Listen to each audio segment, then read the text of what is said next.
Selamat hari Selasa, saudara-saudara. Kita bersyukur kita boleh bertemu kembali di dalam PA Online GKA Immanuel Malang. Kita hari ini akan bersama-sama membahas firman Tuhan dari Matius 25 ayat 31 sampai 46. Ya. Mari kita akan bersama-sama berdoa terlebih dahulu sebelum kita membaca firman Tuhan. Tuhan Yesus, terima kasih kami boleh bersama-sama bertemu kembali untuk membaca dan merenungkan firman-Mu. Berkatilah kami ya Tuhan, dan kiranya Roh Kudus memberitahukan kepada kami kebenaran-kebenaran yang Kau kehendaki kami tahu, supaya kami hidup di dalamnya dan kami menyenangkan hati-Mu. Kiranya nasihat hari ini tentang bagaimana kami berjaga-jaga menantikan kedatangan-Mu yang kedua kali akan menolong kami untuk hidup di akhir zaman ini. Tuntunlah ya Tuhan, kami mohon tuntunan dan pimpinan ini di dalam nama Yesus Kristus, Tuhan dan Juru Selamat kami yang hidup. Amin. Nah, saya akan membacakan firman Tuhan bagi saudara sekalian dari Matius 25 ayat 31 sampai 46. Begini firman Tuhan. Apabila Anak Manusia datang dalam kemuliaannya dan semua malaikat bersama-sama dengan Dia, maka Ia akan bersemayam di atas tahta kemuliaannya.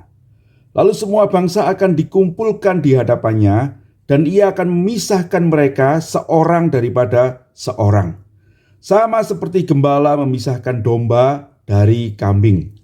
Dan Ia akan menempatkan domba-domba di sebelah kanannya dan kambing-kambing di sebelah kirinya. Dan raja itu akan berkata kepada mereka yang di sebelah kanannya, "Mari, hai kamu yang diberkati oleh Bapa-Ku, terimalah kerajaan yang telah disediakan bagimu sejak dunia dijadikan. Sebab ketika aku lapar, kamu memberi aku makan. Ketika aku haus, kamu memberi aku minum. Ketika aku orang asing, kamu memberi aku tumpangan. Ketika aku telanjang, kamu memberi aku pakaian. Ketika aku sakit, kamu melawat aku. Ketika aku dalam penjara, kamu mengunjungi aku." Maka orang-orang benar itu akan menjawab Dia, katanya, "Tuhan, bila manakah kami melihat Engkau lapar dan kami memberi Engkau makan, atau haus dan kami memberi Engkau minum? Bila manakah kami melihat Engkau sebagai orang asing dan kami memberi Engkau tumpangan, atau telanjang dan kami memberi Engkau pakaian? Bila manakah kami melihat Engkau sakit atau dalam penjara dan kami mengunjungi Engkau?" Dan raja itu akan menjawab mereka, "Aku berkata kepadamu, sesungguhnya segala sesuatu yang kamu lakukan untuk salah seorang dari saudaraku yang paling hina ini, kamu telah melakukannya untuk aku." Dan Ia akan berkata juga kepada mereka yang di sebelah kirinya, "Enyahlah dari hadapanku, hai kamu orang-orang terkutuk, enyahlah ke dalam api yang kekal yang telah tersedia untuk iblis dan malaikat-malaikatnya. Sebab ketika aku lapar, kamu tidak memberi aku makan. Ketika aku haus, kamu tidak memberi aku minum. Ketika aku seorang asing, kamu tidak memberi aku tumpangan. Ketika aku telanjang, kamu tidak memberi aku pakaian. Ketika aku sakit dan dalam penjara, kamu tidak melawat aku." Lalu mereka pun akan menjawab Dia, katanya, "Tuhan, bila manakah kami melihat Engkau lapar, atau haus, atau sebagai orang asing, atau telanjang, atau sakit, atau dalam penjara, dan kami tidak melayani Engkau?" Maka Ia akan menjawab mereka, "Aku berkata kepadamu, sesungguhnya segala sesuatu yang tidak kamu lakukan untuk salah seorang dari yang paling hina ini, kamu tidak melakukannya juga untuk aku." Dan mereka ini akan masuk ke dalam siksaan yang kekal, tetapi orang benar ke dalam hidup yang kekal. Berbahagia kita yang membaca firman Tuhan, menyimpan dalam hati, dan melakukannya dalam hidup kita. Nah, saudara-saudara sekalian, William Barclay berkata begini, "Ini adalah salah satu perumpamaan yang paling hidup yang pernah Tuhan Yesus katakan dan maknanya sungguh amat jernih, ya. Betul ya, betul ya saudara-saudara, perumpamaan ini sangat aplikatif ya. Langsung memberitahukan kepada kita apa yang harus kita lakukan ketika kita sedang menantikan kedatangan Tuhan yang kedua kali, yaitu memberikan pertolongan kepada mereka yang lemah. Nah, apa yang bisa kita pelajari dari perumpamaan ini, saudara-saudara? Yang pertama, kalau kita membaca perumpamaan ini, kita akan menemukan bahwa Yesus Kristus itu akan datang kembali. Nah, sekali lagi kita mesti ingat, ini konteksnya adalah tentang berjaga-jaga, ya. Ini masih belum keluar dari berjaga-jaga. Dia mengatakan dalam perumpamaan tentang gadis bijaksana, gadis yang bodoh itu, dia akan datang kembali dengan tiba-tiba. Siap sedialah. Yang kedua, dalam perumpamaan talenta, Tuhan Yesus mengatakan, aku akan datang kembali. Karena itu kamu mesti berjaga-jaga dengan bagaimana pergunakan waktumu, apa yang ada padamu, hartamu, talentamu, kembangkanlah itu. Ya, karena ketika Tuhan datang kembali, kita akan diminta pertanggungjawaban atas apa yang Tuhan berikan kepada kita. Nah, yang ketiga ini, Tuhan akan datang kembali, ya. Waktu dia datang kembali, dia akan datang sebagai hakim yang akan menghakimi kita atas apa yang kita lakukan dan apa yang tidak kita lakukan. Saudara-saudara, kedatangan yang kedua, Tuhan Yesus mengatakan dengan jelas, ketika Anak Manusia datang sebagai Raja dalam kemuliaannya. Saudara-saudara sekalian, ini lebih jelas daripada perumpamaan yang lain karena Tuhan sudah langsung mengatakan dia akan datang kembali. Dan waktu dia datang kembali, kedatangan yang kedua itu bukan sebagai bayi yang lemah seperti waktu kita Natal ya. Tapi yang pertama yang kita bisa pelajari bahwa ketika dia datang kembali, dia akan datang sebagai Raja ya. Sebagai Tuhan yang berotoritas. Disebutkan dalam firman Tuhan yang kita baca itu, dia akan datang bersama malaikat-malaikatnya. Saudara, Tuhan tidak datang sendiri, tetapi dia akan menunjukkan kemuliaannya bersama dengan seluruh bala tentara sorga itu. Menunjukkan kemuliaannya. Ya, barangkali ada suara trompet yang berbunyi dan sebagainya ya, tapi Tuhan mau menyatakan akan ada pernyataan akan dia yang berkuasa atas langit dan bumi itu ya. Nanti di situ kita juga akan menemukan bahwa segala bangsa akan berdiri di hadapannya, artinya menghadap dia begitu ya. Itu. Yang kedua, dia akan duduk dalam tahta kemuliaannya. Saudara-saudara, ada sebuah singgasana sepertinya, tahta kemuliaan. Dan dikatakan dalam perumpamaan itu, dan raja itu menunjukkan dia datang sebagai raja, akan kemudian menghakimi ya segala bangsa itu ya. Kita mesti menyadari waktu Tuhan Yesus datang kembali, dia akan datang sebagai raja yang akan menghakimi kita semua, meminta tanggung jawab kita semua ya. Tuhan yang Maha Kuasa. Di hadapannya, kata firman Tuhan, setiap lutut akan bertelut, setiap lidah akan mengaku Yesus Kristus adalah Tuhan yang berkuasa itu ya. Entahlah dia mengaku dengan sukacita, berlutut dengan sukacita atau dengan terpaksa, tidak ada masalah. Tetapi semua kelak akan mengakui kebesaran, kemuliaan, kedaulatan Tuhan itu. Pada waktu itu katanya ya, Tuhan akan memisahkan orang-orang seperti seorang gembala memisahkan domba dari kambing. Orang-orang benar seperti domba, orang-orang tidak benar, orang jahat itu seperti kambing-kambing itu ya. Dikatakan dia akan menempatkan domba-domba itu di sebelah kanannya dan kambing-kambing itu di sebelah kirinya. Gambaran sebelah kanan dan kiri ini saudara-saudara menunjukkan pemisahan yang jelas ya. Tidak berarti sebelah kanan lebih penting, sebelah kiri tidak lebih penting. Tidak ya, ini sudah penghakiman yang menunjukkan benar dan tidak benar ya. kiri bukan tidak benar, saudara-saudara. Tapi ini hanya menunjukkan sebuah pemisahan yang jelas. Nah, kemudian apa yang dilakukan? Nah, saudara-saudara, kemudian Tuhan akan mengadili mereka. Dan perhatikan saudara, pengadilannya itu berdasarkan apa? Begitu loh ya.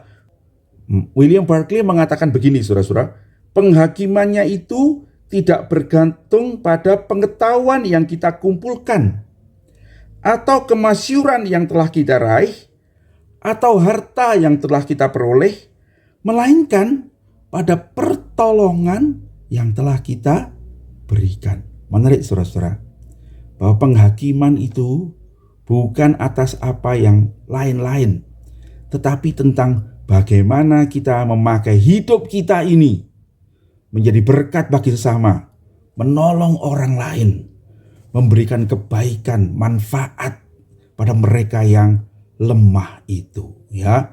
Nah, saudara-saudara, kita akan perhatikan beberapa hal tentang pertolongan ini, ya. Yang pertama, saudara-saudara, Tuhan menunjukkan bahwa ini adalah mengenai pertolongan yang sederhana, ya. Nah, ini pertolongan yang sederhana. Ini bukan masalah bagaimana kita menyumbang jutaan rupiah bagi orang miskin, bagi bencana, atau miliaran bagi bencana alam. Tidak, saudara-saudara ya. Tetapi ini tentang bagaimana kita memberi minum orang yang haus, begitu kan ya. Memberi makan mereka yang lapar, mengunjungi mereka yang dalam penjara, yang sedang dihukum karena kejahatannya sebetulnya ya. Kita bisa mengunjunginya. Bagaimana kita menolong mereka yang sakit di rumah sakit. Bagaimana kita menolong mereka yang tidak punya rumah. Itu dia ya. Saudara-saudara, ini adalah pertolongan-pertolongan yang sederhana. Yang semua kita bisa melakukannya. Bukan hanya untuk orang yang kaya, tapi bahkan orang miskin. Di dalam kesederhanaan kita, bahkan waktu kita tidak punya rumah barangkali, waktu kita ini hanya orang yang sederhana, barangkali kita tetap bisa menolong saudara yang sakit itu. Ya, barangkali sudah bisa menolong orang yang kecelakaan, menolong dia untuk bawanya ke rumah sakit, misalnya begitu ya. Ini adalah pertolongan yang bisa dilakukan semua orang, bahkan di antara kita yang paling tidak punya apa-apa sekalipun. Menarik saudara-saudara ya. Artinya teman-teman, tidak ada orang yang tidak bisa mendapat pahala di hadapan Allah. Semua orang bisa dipuji oleh Tuhan. Karena dalam keadaan apapun, kita bisa melakukan sebuah pertolongan kepada sesama kita yang lemah itu. Puji Tuhan ya. Baik yang paling kaya di antara kita, yang paling pintar, paling berkuasa, sampai yang paling miskin, yang paling tidak berdaya, semua kita bisa membuat Tuhan tersenyum. Bisa membuat Tuhan berkata kepada engkau dan saya, baik sekali perbuatanmu itu, hai hambaku yang baik dan setia. Gitu ya. Sebab ketika aku lapar, kau beri aku makan. Waktu aku haus, kau beri aku minum. Waktu aku tidak punya pakaian, kau beri aku pakaian. Waktu aku sakit, kau mendoakan aku, membesuk aku. Waktu aku dalam penjara, engkau melawat aku. Waktu aku tidak punya rumah, engkau mengizinkan aku menumpang di rumahmu. Saudara-saudara, puji Tuhan ya. Semua kita boleh melakukan apa yang menyenangkan hati Raja itu. Ya, kita akan dipuji oleh Tuhan. Dan sebaliknya saudara-saudara, bukankah kita menemukan orang-orang yang tidak benar itu adalah orang-orang yang tidak melakukan pertolongan apa-apa. Ya, pertolongan apa-apa. Nah saudara-saudara, kita mesti melakukan sesuatu dengan hidup kita. Nah ini yang kedua saudara-saudara ya. Apa yang kita lakukan untuk menolong orang lain itu kalau kita membaca di sini adalah apa yang kita lakukan dengan wajar. Bukan karena kita tahu yang kita tolong itu adalah Tuhan Yesus. Gitu ya. Kalau kita menolong orang miskin bukan karena itu adalah kita sadar kita sedang menolong Tuhan Yesus. Enggak ya. Sebaliknya orang yang tidak menolong itu juga karena dia enggak sadar bahwa dia enggak menolong Tuhan Yesus. Begitu ya. Jadi pertolongan ini adalah pertolongan yang kita lakukan dengan wajar, yang muncul dari hati. Hati yang bagaimana? Hati yang baru. Yang kita peroleh karena kita percaya Yesus sebagai Tuhan dan Juru Selamat. Kepada orang yang percaya itu, Tuhan mengaruniakan Roh Kudus. Tuhan membuat kita mempunyai hidup yang baru, hati yang baru, hati yang tidak lagi mengambil milik orang lain, tetapi hati yang memberi untuk orang lain. Hati yang mengasihi, hati yang seperti Tuhan Yesus. Itu sebabnya ya, ketika orang-orang yang baik itu dipuji Tuhan, mereka bilang, Tuhan, kapan kami melihat Engkau lapar dan kami beri Engkau makan? Kapan kami melihat Engkau haus dan kami beri Engkau minum? Kapan kami melihat Engkau di penjara dan kami melawat-Mu? Kami tidak merasa berbuat apa-apa. Kami tidak pernah merasa melakukan itu, gitu ya. Nah, tapi Tuhan berkata, apapun yang kamu lakukan untuk saudaraku yang paling hina ini, engkau sudah melakukannya untuk aku. Artinya apa, saudara-saudara? Ketika orang-orang yang benar itu, orang yang baik itu berbuat baik, itu dilakukannya karena sungguh-sungguh dia ingin melakukan yang baik. Ya, dia tidak mengira dia melakukannya untuk Tuhan Yesus. Nah, saudara-saudara, perhatikan ini. Ya, kita itu bukan diselamatkan karena pahala. Karena kita melakukan sesuatu untuk sebuah pahala. Enggak, saudara-saudara ya. Kita melakukannya itu karena kita menerima anugerah Allah. Lalu dari dalam diri kita mengalir aliran-aliran air hidup, ya, aliran kebenaran yang membuat hidup kita tuh menjadi berkat bagi sesama kita. Saudara, itulah pertolongan yang sejati. Perhatikan saudara-saudara ya, orang-orang yang tidak menolong itu bisa berkata begitu, kapan Tuhan kami melihat Engkau lapar dan kami tidak menolongmu? Seandainya kami tahu itu Engkau, pasti kami akan menolongmu, begitu ya. Ini orang-orang kayaknya yang Kristen juga barangkali gitu ya. Tetapi tidak dia melakukan apa-apa karena dia merasa itu tidak ada gunanya. Dia merasa ini orang-orang biasa, ya. Ini orang-orang sakit seperti biasa dan saya tidak ingin melakukan apa-apa, begitu ya. Mereka sibuk mementingkan diri sendiri, bahkan barangkali saudara-saudara, mereka sibuk berpikir untuk mengumpulkan pahala dengan apa? Oh, saya akan membangun gereja, barangkali gitu ya. Mungkin saya akan membuat KKR, saya akan melayani Tuhan, supaya orang itu melihat saya ini sedang melayani Tuhan, gitu loh ya. Banyak orang kemudian melakukan sesuatu untuk dilihat orang, untuk dipuji orang. Mereka tidak melakukannya karena hatinya yang mengasihi Tuhan dan mengasihi sesama. Saudara-saudara, ingat ya sekali lagi, itulah hukum yang terutama dan yang utama. Yaitu kasihilah Tuhan Allahmu dengan segenap hatimu, jiwamu, dan pikiranmu, dan tingkah lakumu, dan kasihilah sesamamu manusia seperti dirimu sendiri. Saudara-saudara, kita akan dihakimi menurut hukum yang utama itu ya. Karena itu mari kita perhatikan hidup kita. Sudahkah kita menjadi orang Kristen yang mentaati hukum kasih itu? Ya. Nah, saudara-saudara, yang terakhir yang kita bisa belajar adalah menarik, saudara-saudara, bahwa kita itu akan dihakimi bukan cuma berdasarkan apa yang kita lakukan, tetapi juga berdasarkan apa yang tidak kita lakukan. Saudara, saya mau mengatakan begini loh. Berbuat baik itu bukanlah lawan daripada berbuat jahat. Ya. Lawan dari berbuat baik itu adalah tidak peduli.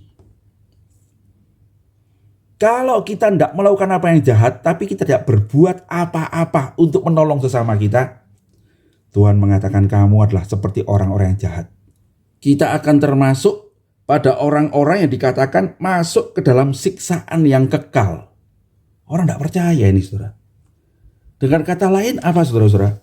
Orang yang percaya Tuhan Yesus, yang punya Roh Kudus di dalam hatinya, yang punya hidup baru, secara otomatis ya, dia akan menolong sesamanya. Dia akan menjadi garam dunia, dia akan menjadi terang dunia. Bukan cuma jadi orang Kristen. Tetapi nanti ada orang-orang Kristen, saudara-saudara, yang mengaku Kristen, tetapi tidak punya hidup baru. Bedanya apa ini, saudara-saudara? Dia tidak akan melakukan apa yang sesungguhnya harus dilakukan itu, ya. Dia tidak akan peduli. dia akan memikirkan dirinya sendiri, dan dia akan menjadi orang-orang yang mengalami siksaan yang kekal itu. Orang benar itu masuk dalam hidup yang kekal, saudara-saudara. Nah, karena itu, saudara-saudara, betapa pentingnya kita memperhatikan, apakah saya ini sudah menjadi garam dan terang dunia? Apakah hidup saya sebagai orang percaya itu sungguh membuat hati saya itu mengasihi sesama saya? Itu tandanya, saudara-saudara. Kalau ada orang Kristen sampai tidak peduli, saudara-saudara, itu juga mengingatkan saya sendiri. Sesungguhnya kita belum menjadi orang yang seperti Tuhan kehendaki itu.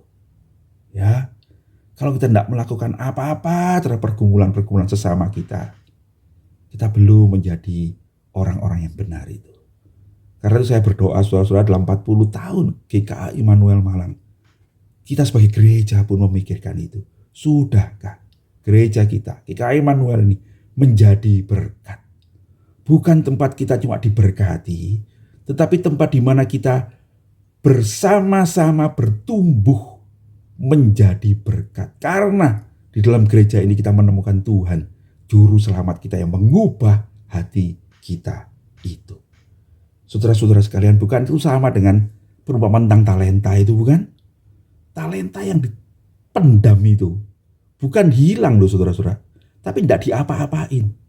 Tapi bagi Tuhan, engkau sudah melakukan apa yang salah, sebab engkau tidak melakukan apa yang seharusnya kamu lakukan.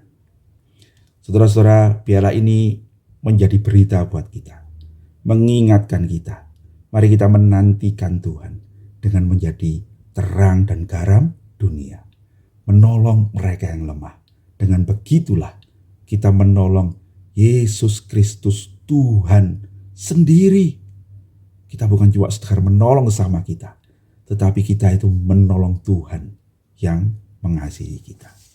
Saudara, William Barclay bercerita tentang ada seorang perwira Romawi, katanya ya. Sejarah kekristenan mencatat ada seorang bernama Martin dari Tours.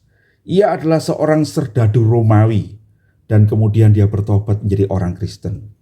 Pada suatu hari, katanya di musim dingin, ketika dia sedang memasuki sebuah kota, Martin ini dicegat oleh seorang pengemis yang meminta sedekah. "Tuhan, tolonglah saya." Martin berhenti. Dia tidak punya uang, tetapi pengemis itu sangat menderita dan dia melihat tubuhnya itu gemetar kedinginan. Lalu Martin memberikan apa yang dia punya. Ia melepaskan mantel tentaranya. Saudara, orang Romawi itu punya mantel yang tujuannya kalau mereka sedang berperang dan tidur di mana-mana itu untuk selimut dia, begitu ya, supaya dia lebih hangat. Sehingga mantel itu bagus ya, cukup hangat ya. Tapi mantelnya Martin ini sudah dipakai berperang ya, sehingga sudah kumel, sudah jelek. Dan kemudian dia melepas mantelnya yang lebar itu. Dia kemudian menyobeknya ya, jadi dua. Dia mengambil sebagian kecil, tapi dia menyerahkan separuh lebih itu untuk pengemis itu supaya dia bisa tidur. Dia berkata, "Bapak, pakailah ini, aku tidak punya apa-apa. Semoga malam ini kamu tidak kedinginan." Dia memberikan roti sedikit pada orang itu yang dia punya. Malam harinya Martin bermimpi, katanya ya. Dalam mimpinya ia melihat tempat di sorga dan para malaikat dan Tuhan Yesus ada di sana. Malaikat-malaikat itu mengelilingi dia, Yesus ada di tengah-tengah. Dan yang menarik, Yesus itu sedang mengenakan mantel tentara Romawi yang separuh itu. Salah seorang malaikat berkata kepada Tuhan Yesus, "Tuhan, mengapa engkau memakai mantel tua yang usang itu? Siapa yang memberikan itu kepadamu?" Lalu Yesus menjawab kepada malaikat itu dengan lembut, "Hambaku Martin, dialah yang telah memberikannya kepadaku." Saudara-saudara, ketika kita melihat orang yang lemah dan kita memberikan pertolongan, sungguh barangkali engkau sedang memberikan pertolongan kepada Tuhan.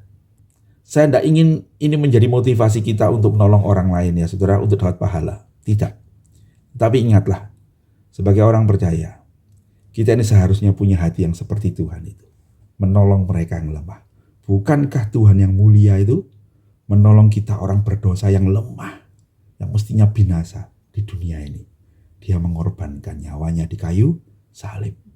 Itulah hati Tuhan, dan seharusnya itulah hati kita. Mari kita berdoa. Terima kasih Tuhan, kami boleh belajar sekali lagi. Apa yang kau inginkan kami lakukan ketika kami menantikan kedatangan-Mu yang kedua. Berapa lama lagi hidup kami tidak tahu. Tapi semoga Tuhan dalam hidup yang tersisa ini, kami sungguh menjadi berkat bagi sesama kami, bagi mereka yang lemah, dan hidup kami yang singkat ini kiranya menjadi pertolongan bagi saudara-saudara, menjadi garam dan terang dunia, dan suatu kali kami pulang ke surga. Kami bersyukur karena Engkaulah sesungguhnya yang sudah menyertai kami, menopang kami, dan bahkan membuat kami bisa melakukan sesuatu bagi-Mu sendiri ya Tuhan, memberikan pertolongan, kebaikan kepadamu. Tuhan, Juru Selamat dan Raja kami yang mulia, Tuhan selama-lamanya yang ada di sorga. Terpujilah nama Tuhan. Dalam nama Yesus Juru Selamat kami yang hidup, kami berdoa mengucap syukur. Amin.